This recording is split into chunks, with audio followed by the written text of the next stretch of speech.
Side decking patterns, something that I feel does not get talked about often enough, for reasons that are understandable because they are so circumstantial, event to event, room to room, deck to deck. It's hard to give very specific, granular advice for something like side decking because it is so personal and individual to the deck and the duelist and the event and all that other kind of stuff.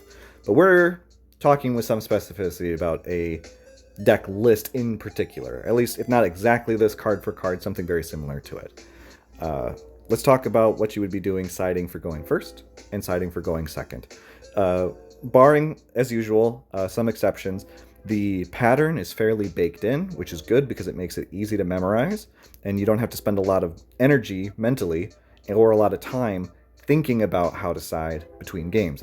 After all, you only have 3 minutes to side in a regulation event, so you want to be able to know what you're doing before you get to the point of actually moving cards around. Going first, if we're siding for going first, before you consider anything else, and I'm going to try and coach this advice without any regard for the specific contents of the side deck, barring two exceptions. I'm not saying you have to run these cards in your side. This is just what I'm experimenting with right now. So you'll have to, apply this advice in a general sense to whatever you end up actually running in your side deck. Mostly when we're talking about side decking patterns, we're talking about what's in the main deck. That's going to apply regardless of what your actual side deck cards are. So because we are main decking Crossout Designator, and we're doing that because this deck auto loses to Fuelos and to Droll. We run both of these in the main, and therefore we run Crossout, so we have, in addition to Called by the Grave, a second opportunity to interact with those cards that would otherwise almost guarantee that we lose the game on the spot. However, if we're going first, we still want to make sure that our Crossout Designator can check Fuelos, and can check the Droll and the Lockbird. That means we need to have at least one copy of this and one copy of this. So I will be typically leaving the Droll and the Lockbird in my main deck, of course, going first, but I will take two of my Fueloses out. I'll leave one in so that I have a Crossout target. You will occasionally open your single copy of Fuelos. You will feel dumb when this happens. It's inevitable. But having 2 times as many chances to interact with this card, I feel, is worth the risk of hard opening this. In particular because we are playing a deck, after all, that has to discard cards from the hand to get going. And if you have to discard a Fuelos, it had to be something. Might as well be the Fuelos. So I will take 2 of these out, and I will add in 2 extra pieces of engine. Secret Village, just to give us that extra chance of hard opening it, which can be nice, in particular if we're getting hand trapped to death. It's good to be able to just have automatic access to one of our best, most oppressive end board pieces. And the Rod is good too. When we're doing the full board combo, you need to open one of your engines to get your link plays off. And if you want to have Dragoon and Village, you need to hard open either Rod or Souls or Illusion of Chaos or Gaze. Adding in a second copy of Rod just bumps up the chance that we're going to see that secondary piece of engine needed to get the full end board. And since we would rather hard open Rod than hard open Fuelos, and we would rather hard open Secret Village than hard open Fuelos, trading those 2 for those 2 makes the most sense. And everything else can stay the same, and that's a perfectly functional deck going first. Now, depending on your matchup and depending on what's in your side deck, you may want to swap some more things out. Just as a general consideration, I'm experimenting with Gravekeeper's Inscription because both Branded and Cool Tune generate a ton of value by activating card effects in the graveyard. And while we do have, in the course of our combo, times when we want to activate effects in the graveyard, we don't have to. Namely, Soul Servant activates in the graveyard if we want to draw 2. Hallowed Azamina activates in the graveyard if we want to return Mu Rusilago to our extra deck and then return Hallowed back to our hand. And Wanted banishes itself to draw 1. None of those actions are necessary for me to put up a good board. So if I am trading my full board, or maybe if I'm trading some hand economy because I'm not drawing 2 off the Soul Servant in exchange for you not being able to search for Fallen the Virtuous by sending Albion, or you not being able to break my board using your Synchro materials in Cool Tune, I'll take that trade every day of the week. So I've been experimenting with this. So if I'm going first, I need to rip 3 more cards out of my deck to make room for this. Naturally, I'm not going to want to pull engine out because I need my engine cards to do my combos.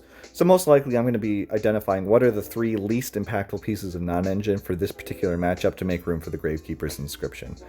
That's going to depend on what you're playing into. I might, for instance, decide, well, I could very easily trade out 2 of my Effect Veilers for 2 Inscriptions. And then if it's Cool Tune, maybe I'll take out a Bell for the Inscription. That seems decent, right? Or maybe if it's branded, I can take out a Bell, because it just depends on what other cantrips you want to keep. You know, Ghost Ogre is okay into branded because of the synchro plays that they make. Bell is good against Cool Tune because they like to add resources back from the graveyard. But again, if my Gravekeeper's Inscription is stopping them from even getting that far, maybe I don't even need the Ghost Bell, right?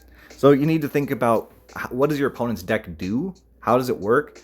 And then if my new card is covering the space covered by one of these hand traps, but does even more, you can pull that hand trap out and pull this one in.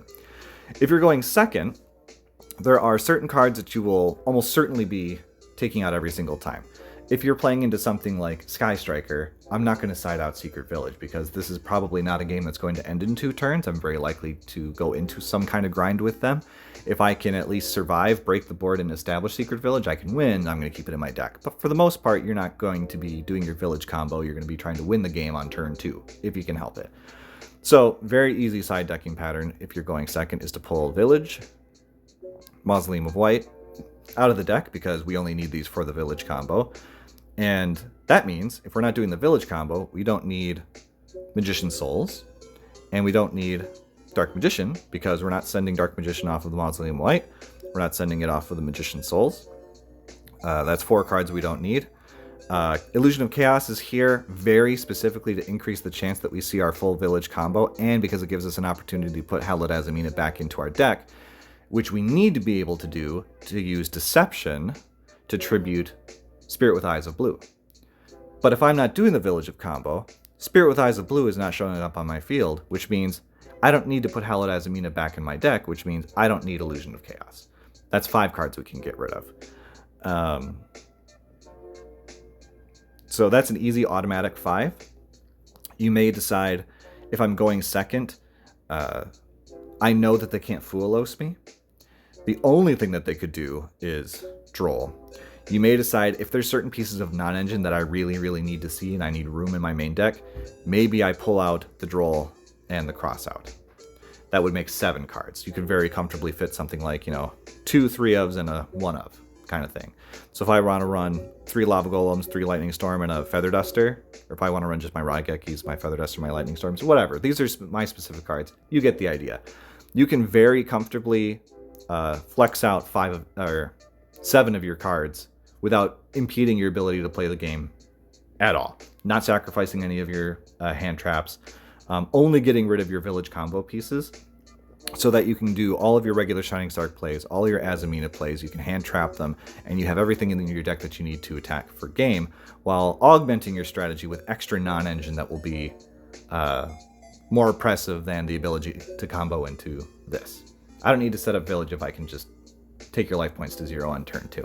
So, your automatic 5 should make side decking going second fairly easy, and then at your discretion, you can take out Droll and or the Crossout to open up 6 or even 7 cards of space within your extra deck. And that's without even touching the hand traps. If you're playing a particular deck that these hand traps don't do anything, like you're playing a Shifter deck and they're going to have Shifter, there's not going to be any cards in the graveyard to move around, so Ghost Bell doesn't do anything. Ghost Bell easily turns into a playset of another piece of non-engine, what have you. But if we don't want to get rid of our hand traps, if we don't have to, because these are one of the things that we're using to try and interact with our opponent and play the game, we can take out the unnecessary engine pieces so that all we're left with are blowout cards, interactive non-engine, and core combo pieces for playing the game.